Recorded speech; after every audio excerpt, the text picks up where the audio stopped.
Hello and welcome back to another episode of A Guide to B2B Podcasting. Today we are talking all about choosing a name for your podcast, which is a very big deal. It's the foundation of everything. And today I'm joined by our head of strategy, Dots Oyebolu, and we're going to be talking all about how to choose a name for a podcast. So thanks for joining me, Dots. Yeah, absolutely. Thank you so much for having me here. Can't wait to get into it. Awesome. So we've kind of built this outline here of trying to communicate this point of how to decide on a name. And so we're going to kind of walk through this today, but maybe to kick off, let's look at really the first thing before you even are going to choose a name for a podcast is really deciding what is the objective of your show. And so when you look at kind of the three objectives that someone could have for a podcast, how do we typically categorize those? Yeah, absolutely. Thank you for that. As with everything with podcasting campaigns, you want to quickly look at, okay, what is the roadmap forward, right? Which is where strategy comes in.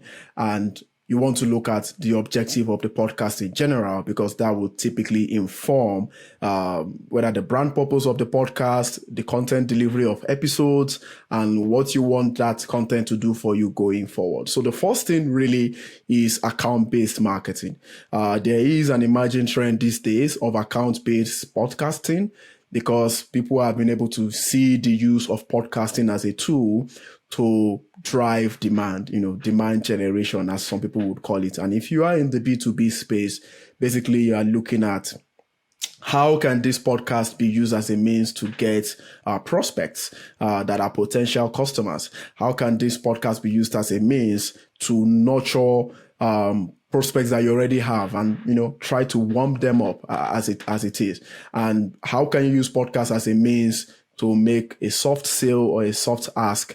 So if you are looking at that area of podcast campaign development, then you might want to be looking at a name that is almost actionable and it's got a few terms that connects to what people are looking for, especially people that are willing to get into this long B2B sales cycle with you. The second one that came to mind here is thought leadership. And with thought leadership, it's all about the idea of the podcast. What is the podcast topic that I'm trying to dominate? What are some of the things, what are the aspects of podcasting? As you know, we've worked together on different themes with clients trying to dominate the long-term healthcare space, the sustainability space, which is a very competitive space. We have those trying to enter the DI space, the diversity, inclusion, and I can't remember what it is right now, but there are different themes that people are looking at and they just want to be the go-to resource when it comes to that. Of course, that also always leads to all kinds of other demand generation benefits. But if you are looking at, okay, whether it's as a brand or as a personal brand or as a company or an enterprise, you want to be known for this topic. You want to be known for procurement. You want to be known for fulfillment and so on and so forth. Then there might be a different way through which you want to name your podcast. Usually sometimes it will have a bit of that topic or niche within the naming. The last one that came to mind here is educational. So, for example, we've seen clients who try to extract learnings from their customers. And I like the concept of, thought leadership inside and out. And we are in an age where for B2B, digital buyers are getting more power than they used to have, which is a good thing in terms of them going through awareness and consideration on their own. And so if you are communicating a product, an idea, or a service, then you need to create as much content like a podcast as to how people can, get through the use of these tools or what the, industry in and outs are around it, or even from a basic perspective. So for example, you are looking at a one-on-one course to educate customers on a particular topic. It could be anything. It could be the same example I mentioned about fulfillment, or whether it's some sort of an indirect testimonial, but not just like the typical testimonial you hear, but when you're speaking into customers, you're trying to get insights from them on the kind of challenges they were facing before they got to know about your product, the process through which they found it, and the unique solutions that your product has delivered to them. So when it comes to, I love educational a lot because I think we need to do more of education going forward. And, I've had the grace and opportunity to work with a lot of podcast enterprises with regards to that. Yeah, love that. So I'll summarize those 3 points again. So you've got account-based marketing, where you're really using your podcast to kind of network, connect directly with customers, try to drive revenue. That's a lot of times SMBs are in that space or mid-market companies. Then you've got thought leadership, which is kind of the higher level, typically enterprises trying to be seen as leaders in their space. Very much helpful in that. This is very common at the enterprise level. And that last one being educational, where something we've seen people do, and we'll kind of give some examples of names of these, but we've saw someone do a contextual advertising 101. This podcast we're doing right now, a guide to B2B podcasting. This is content we give our customers and our prospective customers. It's thought leadership, so it kind of blurs that line, but it's also clear educational content. So account-based marketing, thought leadership, educational. The lines definitely blur between those objectives, but you'll see there's some ways we approach those names a little differently. So we'll dive now here into kind of how we would name an account-based marketing show. And I'll kind of kick off here on this one here, and I'll let you dive into some of the SEO stuff, which is your specialty, Dots. Okay. But the account-based marketing one is one that I've done for years. This is how I kind of got into podcasting. And the whole kind of way that we think about branding an account-based marketing podcast is we want to create a show that people want to be on, that the name is something that's attractive for them to share and think about. So an account-based marketing podcast, the name is really, we like to look at it about as a way to ego boost your guests. So we've done a lot of kind of variations of this, but some examples is our own show, Leaders of B2B, where we interview executives at B2B companies. We've got talent acquisition leaders. We've got hospitality leaders. That's a consistent formula that works over and over again. Then you can kind of get a little creative with it. We have LTC Heroes, which stands for long-term care heroes, which is people that are working in long-term care facilities. Disruptive innovators is another one. But these are some examples of like how to name an account-based marketing podcast.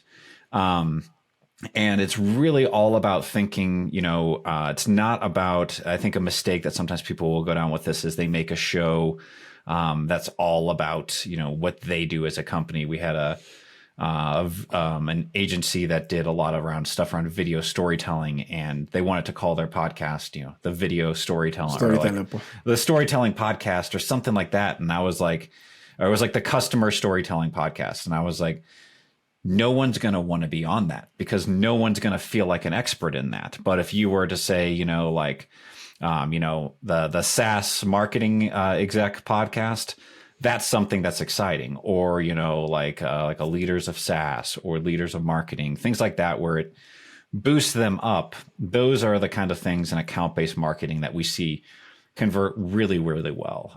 It's not to say that you can't go other formats. We'll talk through some other names here. And again, we've seen names that have bridged all of these things together, and some of these will fit into the thought leadership as well. But that account-based marketing one, I think, is just it's a very good one, especially for SMBs. So any thoughts there you'd like to add on that one, Dots? Yeah, absolutely. I think what many people don't know, and this is not the topic for that, but I just wanted to give a bit of a trailer, if you like, is that what many people don't know is that guest scheduling is a very important aspect of podcast campaigns.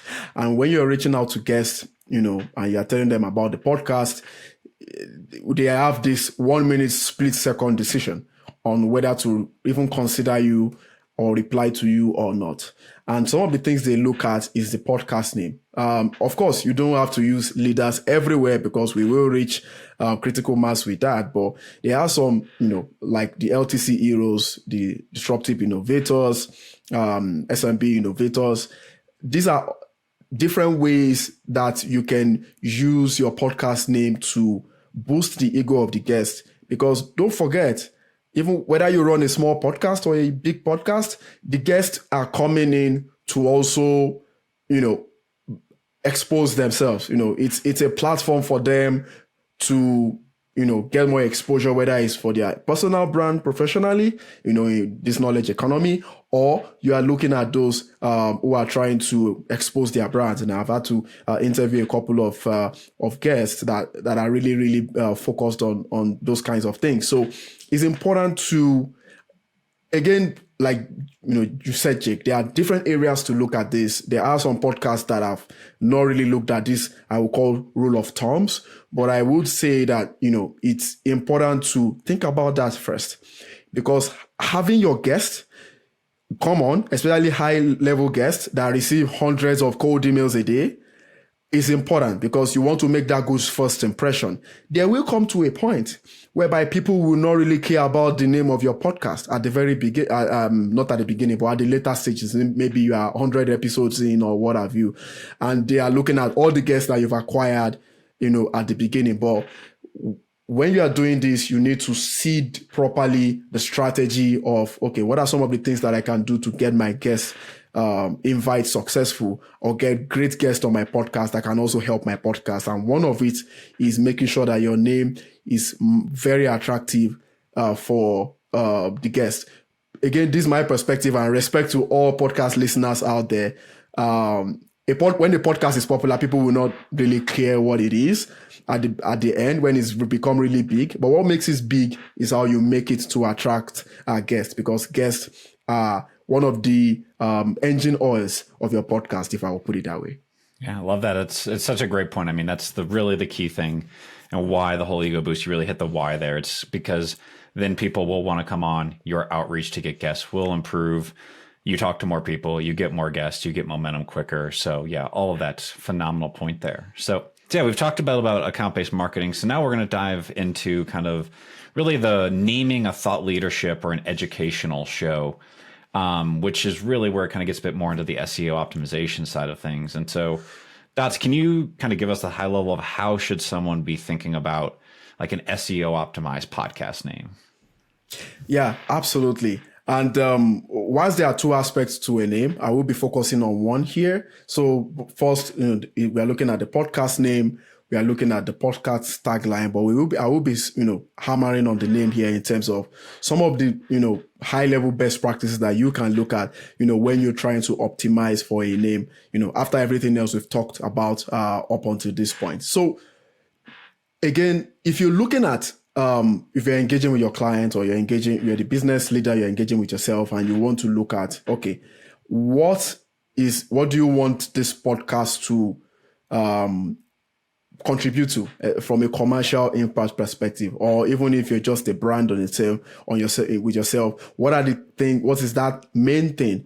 It's usually like 2 to 3 terms, very simple, very high level terms that it just comes at the top of your mind in terms of what is that one thing that you want to be known for.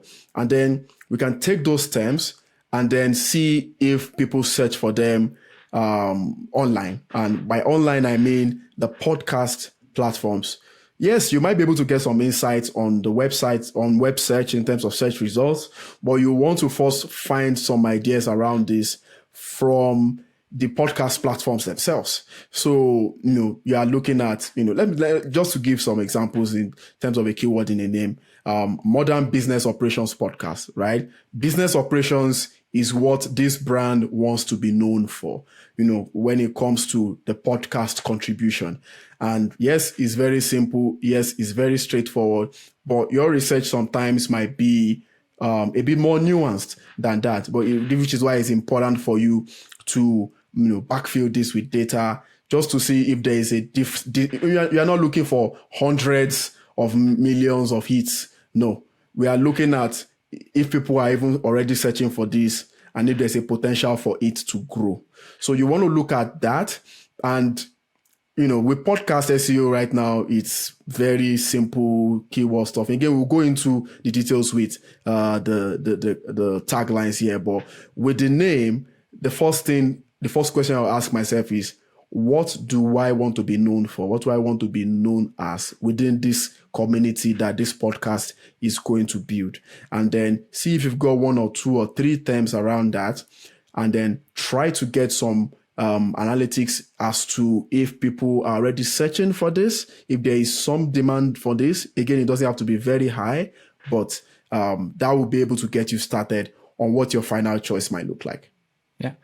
And I think that the key things I'll add on to that is that I think it's thinking of what terms that people would search for in a directory. And I think that this is kind of something that people get confused for, because it's not like they're going to rank for, top SaaS analytics solution, but they might rank for like SaaS analytics or SaaS like KPIs or SaaS metrics or something like that. So you have to think through like, what are things that people will search for in a podcast app? Because that's a different mental frame on how someone goes to a podcast app than what they go to Google. So example of modern business operations, ranking for operations, those are things that people are searching for. But if they were like, looking for, business automation tools, no one's searching in a directory for business automation tools. So I think it's kind of looking for that, those terms and thinking through what people want to search. And talking about the crossover from that account-based marketing,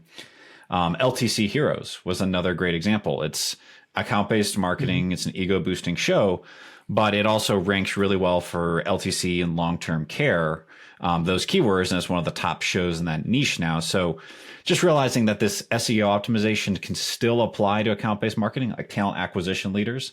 Another great example that ranked at the top there on an SEO. So it achieves the thought leadership objectives while hitting that account-based marketing side of things as well. But yeah, those are just ego other boosting ways. Too. Yeah, exactly. So you can definitely cross both lines, but I think in the thought leadership, it's basically that SEO piece is something you really want to kind of keep in mind, I guess, as that place as you go towards something bigger. So the next thing I guess we'll want to hit on there is, really, so it's ego boosting guests, thinking through the SEO side of things. Let's hit really, I guess before we kind of go through a few more technical things at the end, let's talk on just the creative outside of the box names. When people come up with kind of some play on words or a pun, things like that, we see customers kind of come up with these creative ideas sometimes. And my general feedback is kind of like, they're not going to rank well on SEO, and if it's not going to ego boost a guest, we'll kind of steer away from it. But what is your take on those kind of creative names? I think they're great for B2C. I question if they're the right fit for B2B. But yeah, your thoughts. Yeah. I was going to say exactly the same thing. When it comes to B2C, with all due respect, anything goes. The audience is different. The audiences are just chilling, and so they will go for whatever is trending. And as we know, a lot of people do anything to trend these days. But when it comes to B2B, you are looking at guests and audiences or listeners that have, I wouldn't say they have a serious approach to knowledge, but they don't want the pun and all the unseriousness that comes with some of this, for some of the podcast content. And then looking at the name in itself, like I said earlier, in terms of having the name assist you get the kind of guest that you want for B2B, there's always a first impression issue. And that is why a lot of people might be put off with, a name that is just not as great. Creativity knows no bounds. So if you feel, Dots don't stifle our creativity, but we still want to do B2B, I think there are so many options in terms of the things that can be done or the names that can be given, but don't overthink it, right? Don't try to give it a name that is very casual in nature. I don't have any examples on the top of my head right now, but if you're listening, you think of any B2C podcast name right now, and you see how ridiculous some things go. You want to make a good first impressions with your name. So that would be my strongest angle there. Make a good first impressions with B2B. So yes, you want to get creative, but still be professional. Yeah. Some examples I think of creative names, one that I loved was the Bragworthy Culture podcast. You still hit culture as a keyword within the SEO aspects of it, but like Bragworthy Culture is kind of creative, and it's just and it's honestly it's kind of an ego boost. So really it plays back into those, but it's just like a lot of the names where people are coming up with like different kind of quips or industry things. It's just I tend to avoid those. But what I will say, the other thing I think we talked about SEO optimization is if you ultimately want to go with a creative name, you can change how that appears in the directory. So your name could be something kind of creative that's not SEO optimized, but then how you call it on Apple, you can put essentially you can make your title longer than what actually appears in the artwork. And I'll share just kind of an example. So one of our shows, Hospitality Leaders, so it actually was an optimized name, ego boosting name. But even though we still did this, we then put a tagline on Apple or on our hosting that says, Hospitality Leaders, interviews with hotel, event, and food service experts. So that's the full name as it appears on Apple and Spotify. And what that does is that still gets all your keywords in the name.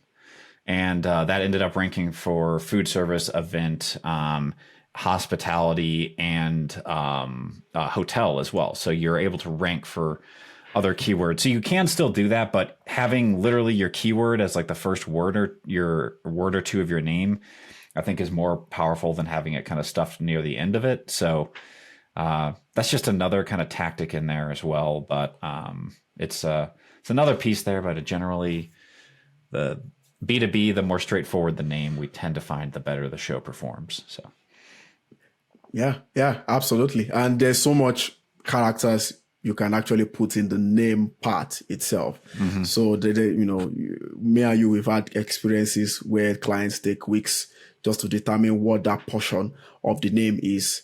But what they're trying to do is rank for SEO. And we tell them, there is still the tagline as it's mentioned in the directories, and we could definitely leverage that if there are, a few things you guys want to include, which is typically what we tell them. Yeah. Love that. So a few other things we'll hit on here. The other hard part is when your name's taken, because that happens a lot. And so from my perspective, kind of what I always look at is, whenever I come up with a name or we come up with a name, we'll kind of search the podcast directories to see what exists out there. And what I typically am looking for is no other shows with the same name that are active. But there's so many podcasts out there. It's kind of like domain names these days where you might have someone who in 2018 used this name. And in those cases, I'll typically still be okay with running forward as long as there's not an active show with the same name. So that's kind of how I'm thinking. And then the other interesting thing I've been using lately is literally using ChatGPT to brainstorm names has been very, very helpful. It's just simple cue of just, hey, brainstorm 10 podcast names about company culture. And it'll tee you off in some directions, and it may not get the final, but we've been found that to be very helpful in the brainstorming phase as well. Yeah, I like, ChatGPT is here to stay, and I think it's improving over time. And I think having it to spin off names based on maybe like a mini brief, like somebody I spoke to said, it really helps. But what you also still need to do after ChatGPT is to proof the name or the names if we're looking at multiple options here. So tools like Voxelize, even as simple as Google Trends, you can use, tools like that to verify if the names are already been taken, or a simple Google search, basically, on either any of the directories or on Google itself, just to see if the name is taken. Now, when it comes to names being taken, I agree with Jake in terms of if it's an old show that is no longer active, I could use like an exact match. There are a few times that I try to go for phrase match. So if nearly the same thing, but whether it's like synonyms or something like that, I might be able to go for that if it's necessary. There are some times that also there are like maybe 50% of the name matches something else out there. It has a little line you might be able to cross, but what I would say in general is that be careful with duplicates in general. That's because, yes, you might be doing great to get your podcast to rank high and be the most popular, but everybody's doing the same thing as well. So we are in a podcast race, B2B podcast race, and it's growing very fast right now. So it's important for you to be careful the way you look at some of this, and then get beyond the facade of, oh, I need my name to be cool or whatever, and just try to be honest with yourself to see if there is practicality and there is still some level of uniqueness to your name. Perfect. Yeah, so as we wrap up, the final thing I'll leave everybody with is also don't fret it. Don't let the name be a blocker from launching. You can change it. It's not that hard. You have to update some artwork, update a few things in directories, but you can change it. So just ship something and move on, and you can always adapt as you go along. But that's all we've got today. And so final thing I was going to say is if you want more great content like this, head over to contentallies.com. And you'll see various spots where you can sign up for our B2B podcasting newsletter, where we put out great content like this every other week. And we'll give you all the foundations, everything you need to know to be successful at B2B podcasting. So thanks for tuning in, and we'll see you on the next episode.